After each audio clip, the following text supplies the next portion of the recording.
अस्सलाम वालेकुम students, hope so you will be fine. Students, आज हमारा टेस्ट नंबर 13 कंडक्ट हुआ पीरियोडिक टेबल का। काफ़ी इंपॉर्टेंट चैप्टर है। आज हम इसकी कंप्लीट डिस्कशन करेंगे।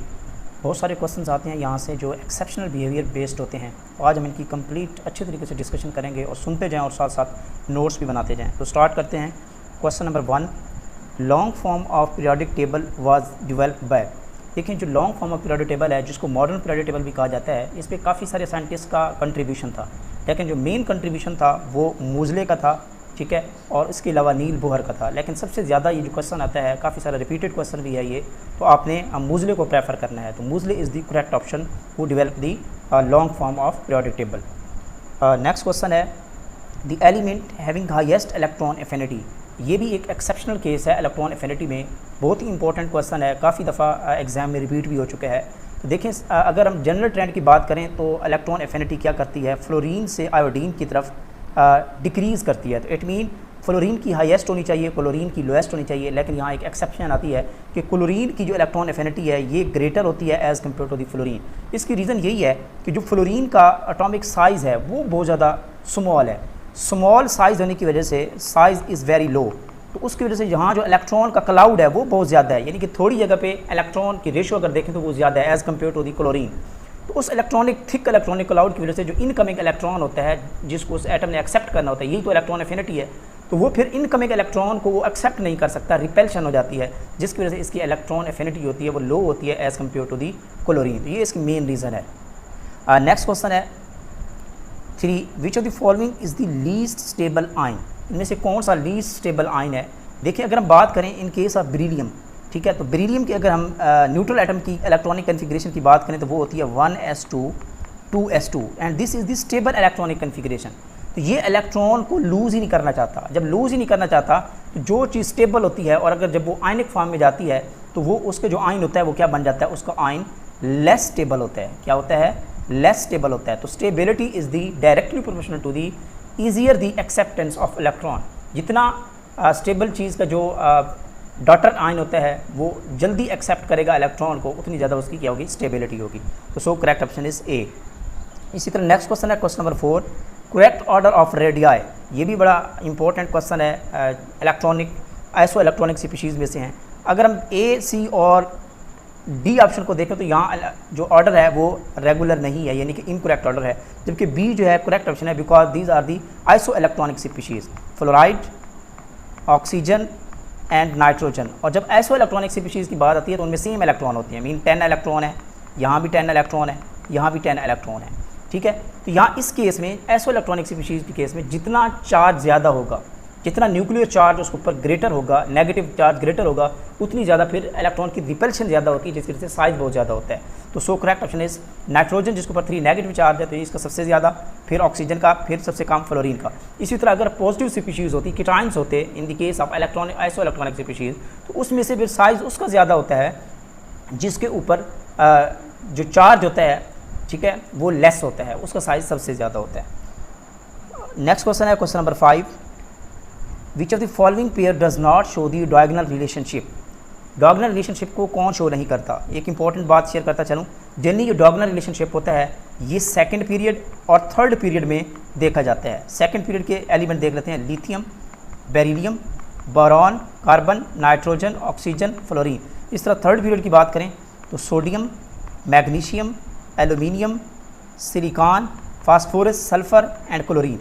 एक बात यहाँ नोट कर लें, तो diagonal relationship second and third period में देखा जाता है और वो भी सिर्फ 3 ग्रुप तक, यानी कि फर्स्ट ए, सेकंड ए और थर्ड ए तक ये एब्जॉर्वेबल होता है। इसके बाद डायगोनल रिलेशनशिप जनरली नहीं देखा जाता। बहुत सारी बुक्स ये एक्सप्लेन करती हैं।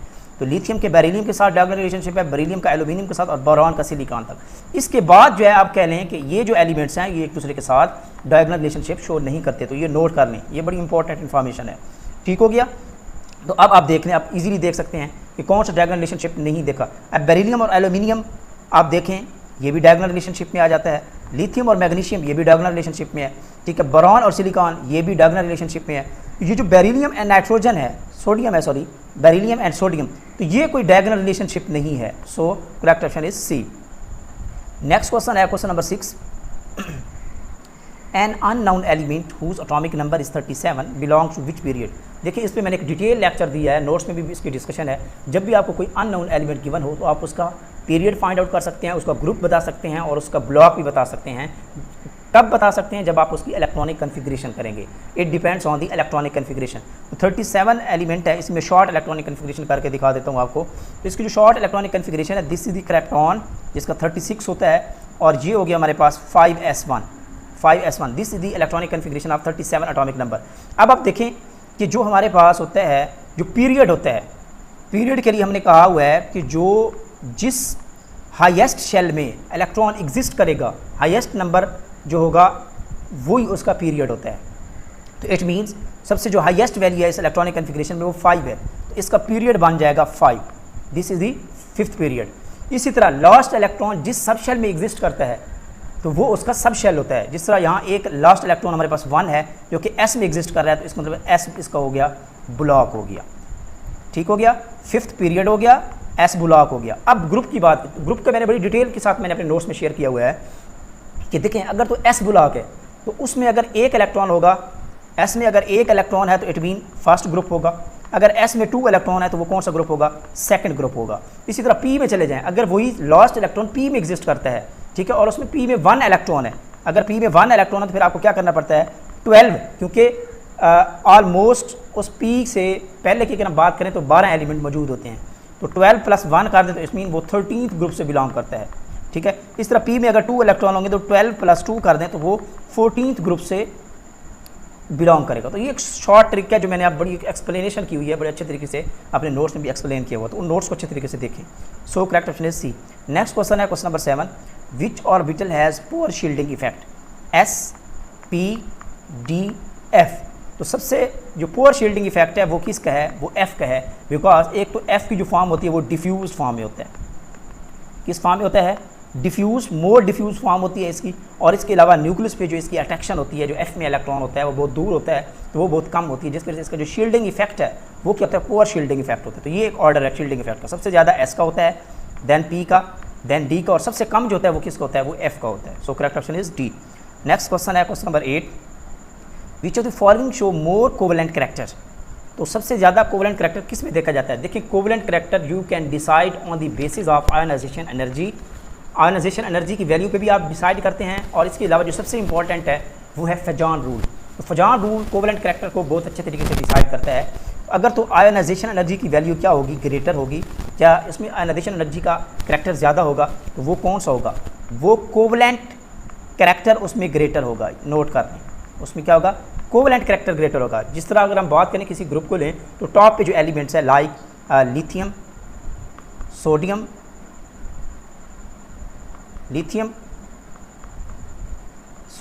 पोटाशियम, रुबिडियम, सीजियम, तो ये टॉप टू बॉटम क्या है, इसका जो आयनिक करैक्टर है या आयोनाइजेशन एनर्जी है ये क्या करने से लो स्टार्ट होती है। तो जो टॉप पे होगा लिथियम, इसमें मोर कोवेलेंट करैक्टर होगा। एक तो ये बात हो गई। दूसरा फजान रूल कहता है, फजान रूल कहता है कि अगर आपके पास एक कंपाउंड गिवन है और आपने उसमें से कोवेलेंट करैक्टर बताना है तो आप देख लें कि कैटाइन सेम है या इनाइन सेम है। तो इस केस में देखें तो इनाइंस इसके तीनों के तीनों सेम है, तो फिर हमने कैटाइन को देखना है। तो cation is directly proportional to the, बात करें अगर फजान रूल के केस में तो इसका कोवेलेंट करैक्टर है। कैटाइंस के चार्ज की बात करें तो जितना ज़्यादा कैटाइंस का चार्ज ज़्यादा होगा उतना ज़्यादा क्या होगा, कोवेलेंट करैक्टर होगा। क्या होगा, कोवेलेंट करैक्टर। और जितना इसका कैटाइन का साइज़, जितना कैटाइन का साइज़ कम होगा उतना ज़्यादा कोवेलेंट करैक्टर होगा। तो ये इसके इन्वर्सली प्रोपोर्शनल है कोवेलेंट करैक्टर के। ठीक हो गया। तो अब हम लिथियम की बात देखें तो इस केस में अगर हम बात करें लिथियम के केस में चार्ज तो तीनों पे सेम है, तो लिथियम का जो साइज़ है वो कम है। जब साइज़ कम है तो इसके पास जो कोवेलेंट करैक्टर है वो क्या होता है, वो ग्रेटर होता है। तो दोनों तरीके से आप डिसाइड कर सकते हैं। नेक्स्ट क्वेश्चन है question number 9, the ionisation energy and electron affinity of an element 13 electron volt and 3.8 electron volt respectively, it's electronegativity on the Pauling scale. Very important, बहुत अच्छा क्वेश्चन है। देखें अगर आपको आयोनाइजेशन एनर्जी और इलेक्ट्रॉन एफिनिटी की वैल्यूज़ गिवन हो, ठीक है, तो आप उसको इजीली उसकी इलेक्ट्रोनेगेटिविटी फाइंड आउट कर सकते हैं। तो दो स्केल थे जिसने इलेक्ट्रोनेगेटिविटी को डिफाइन किया। एक मल्कन स्केल था, दोनों की बात कर लेते हैं। एक मल्कन स्केल था। मल्कन कहता है कि अगर आपके पास आयोनाइजेशन एनर्जी और इलेक्ट्रॉन एफिनिटी गिवन हो, किस में, इलेक्ट्रॉन वोल्ट में, तो दोनों को प्लस करके 2 पे डिवाइड कर लो, तो वो जो इलेक्ट्रोनेगेटिविटी की वैल्यू होगी वो अकॉर्डिंग टू दी मल्कन स्केल होगी। अच्छा, पॉलिंग क्या कहता है, पॉलिंग कहता है कि अगर आप आयनाइजेशन एनर्जी की वैल्यू को प्लस इलेक्ट्रॉन एफिनिटी की वैल्यू को जमा कर दें और इसको आप डिवाइड कर दें 5.6 पे, तो ये पॉलिंग स्केल की वैल्यू जाती है। तो भाई आपको आयनाइजेशन एनर्जी की वैल्यू भी गिवन है, इलेक्ट्रॉन एफिनिटी की वैल्यू भी गिवन है, और पूछा गया कि पॉलिंग की इलेक्ट्रोनेगेटिविटी क्या होगी, तो दोनों को प्लस करके 5.6 पे डिवाइड करेंगे, आंसर आ जाएगा। अब देखिए यही बात अगर हम लिखें तो पॉलिंग का एक और फार्मूला भी हो सकता है कि आयनाइजेशन एनर्जी, छोड़ें आयनाइजेशन एनर्जी को, कि मॉलिक्यूल की जो इलेक्ट्रोनेगेटिविटी की वैल्यू होगी मॉलिक्यूल की, उसको 2 पे अगर आप 2.8 पे डिवाइड कर लेते हैं तो तब भी यही पॉलिंग की वैल्यू आती है। तो सिंपल है, ठीक हो गया। So correct option is C. आप दोनों को प्लस करें और इसके अलावा आप 5.6 पे डिवाइड करें तो आपको 3 ऑप्शन मिलेगा पॉलिंग का। नेक्स्ट क्वेश्चन है 10th, an unknown compound having the electronegativity difference of atom is 3। 2 atom हैं कंपाउंड में मौजूद हैं और उनमें जो इलेक्ट्रोनेगेटिविटी डिफरेंस है वो 3 है।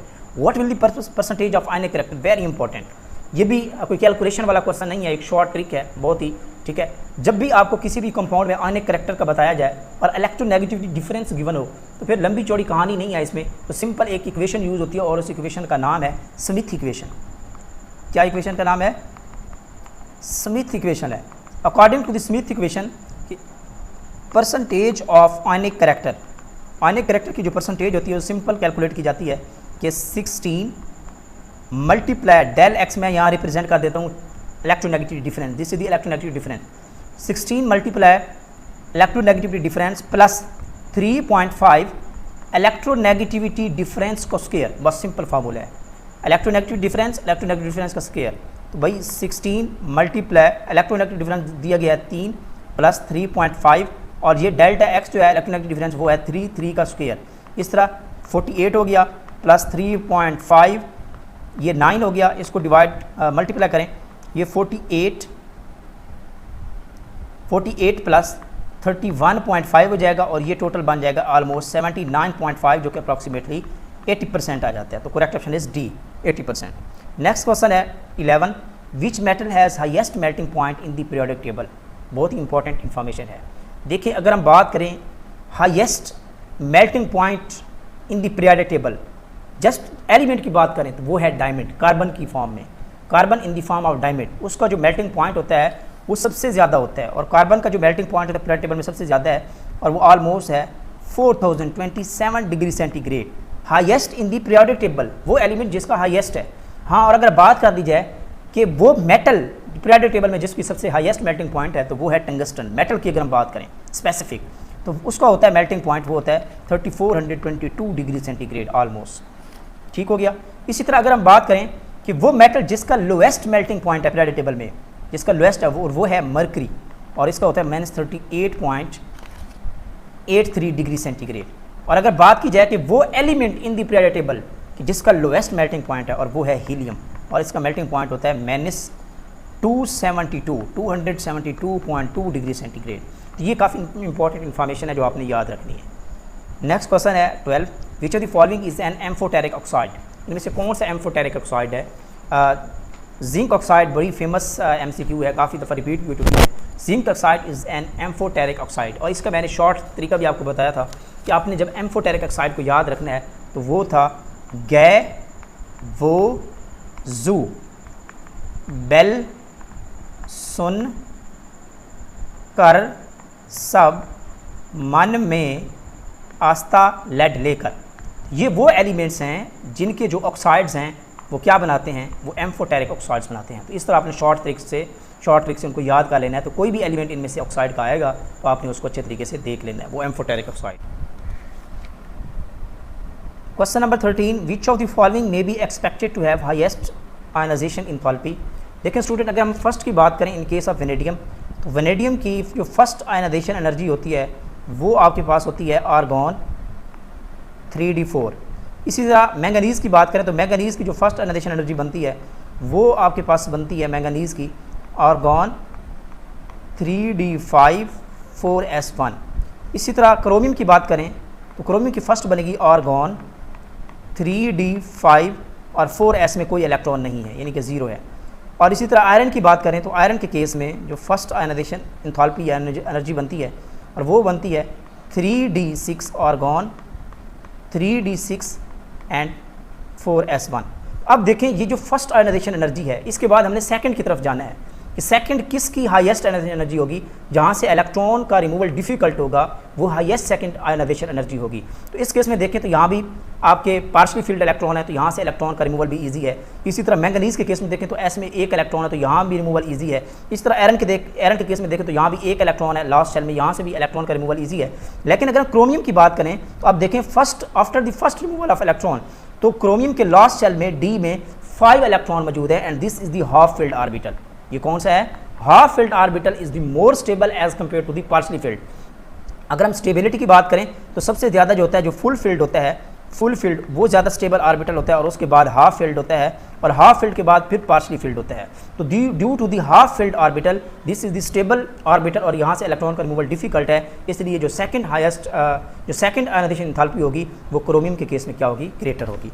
नेक्स्ट क्वेश्चन है 14, what is the atomic number of an element that has maximum number of unpaired 3p electrons in the ground state? तो ये जो एटॉमिक नंबर होगा वो 15 होगा, क्योंकि अगर हम 15 की इलेक्ट्रॉनिक कन्फिग्रेशन करें 1s2 2s2 2p6 3s2 and 3p3, this is the 3p electron in the ground state और ये मैक्सिमम होता है। बाकी में अगर आप चेक करें इन केस ऑफ 10 12 18 तो p में जो लास्ट इलेक्ट्रॉन में आपकी ग्राउंड स्टेट में 3p में इलेक्ट्रॉन मैक्सिमम नहीं होंगे। तो ये इसका करेक्ट ऑप्शन है। नेक्स्ट क्वेश्चन है question number 15, which of the following is not an intermediate हेड्राइड?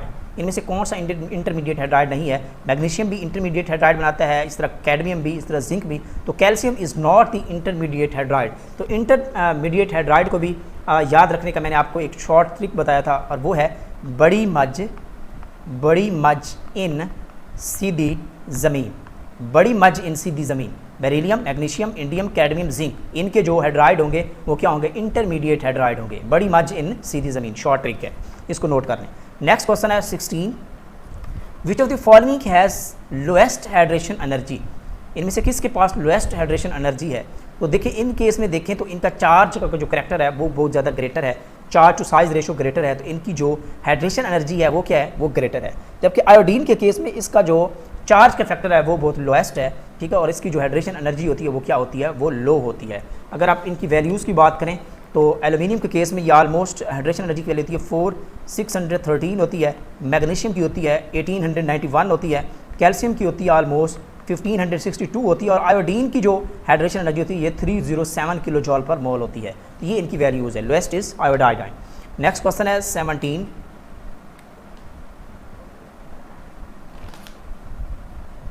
Which of the following metal has highest electrical conductivity? इनमें से किसकी इलेक्ट्रिकल कंडक्टिविटी ग्रेटर होती है? स्टूडेंट ये क्वेश्चन कई दफ़ा एग्जाम में आ चुके हैं, रिपीटेड क्वेश्चन है और इसमें आपने कंफ्यूज नहीं होना। स्टूडेंट कंफ्यूज होते हैं कॉपर और सिल्वर में। तो सिल्वर की जो इलेक्ट्रिकल कंडक्टिविटी होती है वो ग्रेटर होती है, because in case of silver जो है electrons can move more freely as compare to the copper. जितना इलेक्ट्रॉन ज़्यादा फ्रीली मूव कर सकेगा उसकी इलेक्ट्रिकल कंडक्टिविटी उतनी ज़्यादा होगी इन केस ऑफ सिल्वर, ठीक है। तो ये इलेक्ट्रॉन सबसे ईजीली फ्रीली मूव करता है एज़ कम्पेयर टू दी बाकी एलिमेंट्स जो हैं, तो इसलिए सिल्वर की इलेक्ट्रिकल कंडक्टिविटी क्या होती है? ग्रेटर होती है। नेक्स्ट क्वेश्चन है 18, चैल्कोजेंस और elements of group. चैल्कोजेंस 16th group के एलिमेंट्स हैं, ऑक्सीजन फैमिली, ओ, ससी, तेरा, पुनो। ये वो एलिमेंट्स हैं जिनको चैल्कोजेंस कहा जाता है। क्यों? क्योंकि ये बनाते हैं ओर्स फार्मर। चैल्कोजेंस का मतलब भी यही है कि ओर्स फार्मर्स। तो इन एलिमेंट्स के जो ग्रुप्स हैं ये ओर्स फार्मर्स होते हैं, इसलिए इनको क्या कहा जाता है? चैल्कोजेंस कहा गया है। नेक्स्ट क्वेश्चन है 19, polarisation of ions is governed by. देखिए आयंस की पोलराइजेशन को जो एक्सप्लेन करता है वो करता है Fajans rule. Fajans rule explain the polarisation of ions, और फजान्स रूल की एक्सप्लेनेशन मैं दे चुका हूँ। ये डिपेंड करेगा कि कीटायंस और इनायंस का, कीटायन की साइज़ पे, कीटायन के चार्ज पे। कीटायन का साइज़ ग्रेटर होगा, कोवेलेंट करैक्टर कम होगा। कीटायन का चार्ज ग्रेटर होगा, कोवेलेंट करैक्टर ग्रेटर होगा। इसी तरह अगर हम चार्ज की बात करें तो चार्ज के केस में किसी भी एलिमेंट का तो चार्ज चाहे कीटायन का ग्रेटर हो चाहे इनायन का, तो कोवेलेंट करैक्टर इंक्रीज होता है। तो इसको आपने अच्छे तरीके से देख लेना फजान रूल को। नेक्स्ट क्वेश्चन है 20, in each period element with least electronegativity belongs to. देखिए अगर हम बात करें नोबल गैसेस की, noble gases these are the inert gases. क्या है? इनर्ट गैसेस हैं, और इनकी जो इलेक्ट्रोनेगेटिविटी होती है वो तो बिल्कुल ज़ीरो होती है। तो ये तो किसी ऑप्शन में भी नहीं आता ना। These are the inert gases and have zero electronegativity. अब कंपेयर करें तो इनमें से जो है ग्रुप फर्स्ट जो एलिमेंट्स हैं जिनको अल्कली मेटल्स कहा गया है, तो अल्कली मेटल्स की जो इलेक्ट्रोनेगेटिविटी होती है वो लोएस्ट इलेक्ट्रोनेगेटिविटी होती है as compare to the others. जैसे जैसे लेफ्ट टू राइट जाते हैं तो इलेक्ट्रोनेगेटिविटी का करेक्टर बढ़ता जाता है। एट द एंड जो फ्लोरीन होता है उसकी हाईएस्ट इलेक्ट्रोनेगेटिविटी होती है, जो कि कितनी होती है, 4 होती है। नेक्स्ट क्वेश्चन है 21, the most common oxidation state of lanthanides. Lanthanides ये बिलोंग करती हैं, ये ग्रुप 3B की कैटेगरी में ये बिलोंग करती हैं। तो इनकी ऑक्सीडेशन क्या होती है, जनरली जो इनकी मोस्टली होती है वो क्या होती है, +3 होती है। लेकिन एक पॉइंट याद रखिएगा कि लेंथेनाइड में से जो सीरियम एलिमेंट है, सीरियम है लेंथेनाइड सीरीज़ में, इसकी ऑक्सीडेशन +3 भी होती है, +4 भी होती है। बस इतना याद रख लें, ये एग्जाम में क्वेश्चन आ सकता है। नेक्स्ट क्वेश्चन है 22, the most dense element in the periodic table. Periodic table में जो मोस्ट डेंस एलिमेंट है वो कौन सा है, तो वो है osmium. Osmium is the most dense element in the periodic table because एक तो इसकी जो एटॉमिक स्ट्रक्चर होती है हाईली कंपैक्ट एटॉमिक स्ट्रक्चर होती है, इसके अलावा क्लोज्ड पैक्ड क्रिस्टल होता है, ये क्लोज्ड पैक्ड क्रिस्टल होता है, ठीक है। और इसके अलावा इसका जो एटॉमिक मैस होता है वो भी ग्रेटर होता है। ये 3 फैक्टर्स हैं जिनकी वजह से osmium has the highest dense structure in the periodic table. ये बहुत ही इंपॉर्टेंट क्वेश्चन है, बड़ा फेमस क्वेश्चन है, तो इसको अच्छे तरीके से देख लें। 23, lanthanide element which is radioactive. All the lanthanide elements are non radioactive. जितने भी लेंथेनाइड सीरीज से एलिमेंट्स हैं वो नॉन रेडियो एक्टिव हैं एक्सेप्ट परमीथियम। ये बहुत ही फेमस क्वेश्चन है, 2022 के PPSC के एग्जाम में भी ये क्वेश्चन आ चुके हैं। तो प्रोमीथियम जो है, प्रोमीथियम ये वो लेंथेनाइड सीरीज का एलिमेंट है जो कि क्या है, रेडियो एक्टिव है। इस तरह जो रेडियो एक्टिव होते हैं वो हैं एक्टिनाइड्स। जितने भी एक्टिनाइड्स एलिमेंट्स हैं वो रेडियो एक्टिव हैं। इसी तरह अगर हम बात करें थोरियम की तो ये एक्टिनाइड है, ये रेडियो एक्टिव है। इसी तरह बात करें पेलमेथियम की, ठीक है, तो ये भी क्या है, ये भी रेडियो एक्टिव है। Sorry, protactinium, PA stands for protactinium. तो प्रोटेक्टिनियम जो है ये भी रेडियो एक्टिव एलिमेंट है और ये एक्टिनाइड से बिलोंग करता है। किससे बिलोंग करता है, एक्टिनाइड से। थोरियम भी किससे बिलोंग करता है, ये भी एक्टिनाइड से है, तो ये भी ऑप्शन आ नहीं सकता। इसी तरह सीरियम जो है ये लेंथेनाइड सीरीज से है और ये नॉन रेडियो एक्टिव है। और जो प्रोमीथियम है ये रेडियो एक्टिव है और ये आपके पास लेंथेनाइड सीरीज से बिलोंग करता है। Next question 24, how many inner transition elements are there in the periodic table. तो inner transition elements F block से बिलोंग करते हैं और F ब्लॉक में लेंथेनाइड सीरीज है प्लस एक्टिनाइड सीरीज है। तो 14 एलिमेंट लेंथेनाइड में है, 14 एक्टिनाइड में है, तो टोटल जो है वो 28 एलिमेंट जिनको हम इनर ट्रांजिशन एलिमेंट्स कहते हैं। नेक्स्ट क्वेश्चन है 25, which one is more acidic. तो एसिडिक करेक्टर ऑक्साइड के देखने के लिए याद रखने का, acidic character is the directly proportional to the oxidation state. जितनी ज़्यादा ऑक्सीडेशन स्टेट होगी उसका एसिडिक करेक्टर उतना ज़्यादा होगा। तो यहाँ बात कर लेते हैं, तो देखें इस केस में -2 +2, तो मैग्नीशियम की कितनी हो गई, +2। इस केस में देखें यहाँ भी +2 है कैल्शियम की। इस केस में देखें तो यहाँ +1 है सोडियम की ऑक्सीडेशन स्टेट। इस केस में देखें तो यहाँ एल्यूमिनियम की +3 ऑक्सीडेशन स्टेट है। तो +3 oxidation state is the highest oxidation state, जो कि क्या है, इसमें मोर एसिडिक करेक्टर है। जनरली तो एल्यूमिनियम ऑक्साइड एम्फोटेरिक ऑक्साइड में आता है, लेकिन जहाँ हम एक एसिडिक करेक्टर को कंपेयर करवा रहे हैं तो this has the more acidic character as compared to the other oxides. Next question 26, which of the following does not obey the Dobereiner law. Dobereiner law कहता है कि आप एक ग्रुप को ले लें, ठीक है, एक ग्रुप के एलिमेंट्स को ले लें, उसमें से आप टॉप वाला और उससे बॉटम वाला, यानी कि इससे कोई से 3 एलिमेंट सेलेक्ट कर लें, उससे ऊपर वाला उससे नीचे वाला, उनके एटॉमिक वेट को प्लस कर लें और 2 पे डिवाइड कर लें, यानी इसको कह लें कि एवरेज ले लें, तो वो मिडिल एलिमेंट्स के एटॉमिक वेट के इक्वल आता है। तो इसको कहा जाता है डोब्रेनर लॉ। तो इसकी मैंने एग्जांपल दी है और एक्सप्लेन भी किया है। तो डोब्रेनर लॉ को ये एलिमेंट्स फॉलो नहीं करते। देखिए कॉपर है, सिल्वर है और इसके अलावा क्या है, गोल्ड है। Copper, silver and gold. इस केस में देखें तो कॉपर का जो एटॉमिक वेट होता है वो होता है 63.5 और जो गोल्ड का होता है ये ऑलमोस्ट 197 होता है। इसको प्लस कर लेते हैं, 197 + 63.5 डिवाइडेड बाई 2, तो इसका आंसर आता है, और ये आंसर आता है 130.25, यानी कि 130.25 मालिकुलर वेट आता है। इवन के अगर हम बात करें सिल्वर की तो इसका तो एटॉमिक वेट होता है 108 ग्राम पर मोल। इट मीन ये डोब्रेनर लॉ को ये फॉलो नहीं करती। ये एग्जांपल काफ़ी इंपॉर्टेंट एग्जांपल है। इसके अलावा एक और एग्जांपल भी है जो डोब्रेनर लॉ को फॉलो नहीं करती, जो काफ़ी दफ़ा एग्जाम में भी क्वेश्चन आ चुका है, फ्लोरीन, क्लोरीन, ब्रोमीन। फ्लोरीन का ले लें एटॉमिक वेट, ब्रोमीन का ले लें, दोनों को प्लस करें, क्लोरीन के इक्वल नहीं आएगा, तो ये भी डोब्रेनर लॉ को फॉलो नहीं करता। बाकी आप चेक कर लें तो वो डोब्रेनर लॉ को फॉलो करते हैं। नेक्स्ट क्वेश्चन है 27, what among the following is not the limitation of Mendeleev periodic table, इनमें से कौन सी मेंडलीव पीरियोडिक लिमिटेशन नहीं है? जी, इसने आइसोटोप्स की पोजीशन के बारे में कोई कंफर्म नहीं कहा, पोजीशन ऑफ हाइड्रोजन के बारे में भी इसने सेटिस्फैक्ट्री एक्सप्लेनेशन नहीं दी, और पोजीशन ऑफ हाइड्रोजन का प्रॉब्लम तो आज भी चल रहा है, ठीक है। और इसने काज ऑफ पीरियोडिसिटी, ये भी इसकी लिमिटेशन थी। इसने क्या किया था, इसने जो डिसिमिलर एलिमेंट्स थे उनको एक ही ग्रुप में रखा था, तो इसने ये भी इसकी लिमिटेशन है, कॉज ऑफ पीरियोडिसिटी। और इसके अलावा इसकी जो एलिमेंट्स की स्टडी थी वो बहुत ज़्यादा सिस्टमेटिक थी, काफ़ी सारी सिस्टमेटिक थी, और उसी सिस्टमेटिक स्टडी की बेस पे आज भी मॉडर्न पीरियोडिक टेबल को अच्छा समझा जाता है। वो मेंडलीव की पीरियोडिक टेबल काफ़ी हद तक अच्छी पीरियोडिक टेबल थी और उसकी सिस्टमेटिक स्टडी थी, तो ये इसकी लिमिटेशन नहीं है। नेक्स्ट क्वेश्चन है 28, what is the position of element having quantum number 2, n की वैल्यू 2 है, पी की वैल्यू 1 है, सॉरी 1 एजीमुथल क्वांटम नंबर की वैल्यू 1 है। तो देखिए जब एन की वैल्यू 2 है, ठीक है, इट मीन जब एन की वैल्यू 2 है तो इट मीन इसका जो पीरियड है क्या है, वो सेकंड पीरियड है। इट मीन ये ऑप्शन भी रॉन्ग, ये ऑप्शन भी रॉन्ग, ठीक हो गया। अब हम इन दोनों में देख लेते हैं किस ग्रुप से बिलोंग करते हैं। जब आई की वैल्यू 1 है, इट मीन उस केस में जो एम की वैल्यू होगी वो क्या होगी, +1 +1 0 -1। इसकी भी क्या होती है वैल्यू, क्या होती है, इसमें भी 2 इलेक्ट्रॉन, इसमें भी 2 इलेक्ट्रॉन, इसमें भी 2 इलेक्ट्रॉन, तो टोटल कितने हो गए, 6 इलेक्ट्रॉन। इट मीन आई की वैल्यू 1 है तो पी सब शेल होता है, पी के केस में आई की वैल्यू 1 होती है एजीमुथल क्वांटम नंबर की। तो इसका मतलब है पी में 6 इलेक्ट्रॉन किस में होते हैं, और पी में 6 इलेक्ट्रॉन ग्रुप 0 में होते हैं, जिसको क्या कहा जाता है, ग्रुप 8 भी कहा जाता है। क्या कहा जाता है, ग्रुप 8। नोबल गैसेस भी ग्रुप 0 को कहा जाता है। तो आप चेक करें तो वहाँ 6 क्या होते हैं, उसकी इलेक्ट्रॉनिक कन्फिगरेशन होती है 1s2 ns2 ns2 एंड ये होता है np6।